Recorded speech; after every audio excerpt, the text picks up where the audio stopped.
Bonsoir les filles, bonsoir Christelle. Bonsoir. Les filles, je ne vous présente plus Christelle qui est notre psy secret de fille. Christelle, nous avons Sophie. Sophie, elle a 17 ans. Et Sophie, en fait, elle a une espèce d'amourette. On peut appeler ça une amourette. Oui, on peut appeler ça une amourette. Une amourette avec un garçon qui est charmant, adorable lorsqu'ils sont ensemble.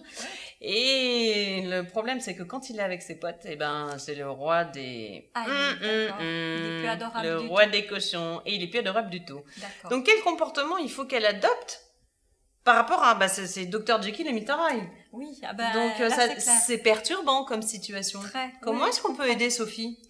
Alors, Sophie, un garçon, 17 ans. je Reste suppose, un garçon.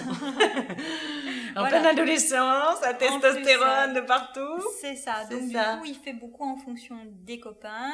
Il joue des rôles des mécaniques devant les potes. Et du coup, pour toi, ça doit être complètement déstabilisant. J'imagine. Je crois que dans ces cas-là, il faut que tu arrives à prendre un petit peu de distance et te dire que là où il est vrai, c'est les moments où il est avec toi. Il n'y a pas de raison qu'il ne soit pas sincère quand il est avec elle. Si c'était un goujat, il le serait tout le temps, y compris quand il est avec elle. D'accord. Donc, je crois que là où ça pourrait être intéressant et que ça pourrait permettre d'évoluer peut-être un petit peu, c'est de lui dire les choses. Il a besoin de s'affirmer, en fait. Ah oui, bah complètement. C'est ça. Oui. De montrer que c'est le mal devant ses potes et quand sa chérie est là. Bah oui. C'est ça. Donc lui dire gentiment, chérie, t'es gentille, mais là, ça le fait pas. Ouais, mais pas devant les copains. Ah, non, alors, il faut le faire quand ils sont tous les deux. Oui.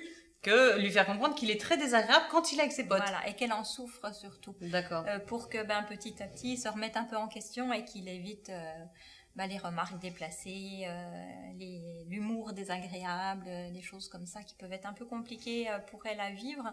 Donc, ne pas hésiter à lui dire quand vous êtes tous les deux, voilà, que c'est une situation qui te fait beaucoup souffrir et que tu ne pourras pas rester dans cette situation-là. C'est clair, voilà, oui, évidemment. C'est pas vivable pour toi. Donc, et puis, faut espérer qu'il soit suffisamment intelligent pour comprendre ce que tu lui dis. S'il t'aime vraiment et comprendre. Exactement. Merci beaucoup, Christelle, de tes indications. Je te souhaite une très bonne soirée, Sophie. Et puis, si tu as d'autres questions, bien évidemment, n'hésite pas. Et prends ton courage à deux mains et à tout problème, une solution. À bientôt.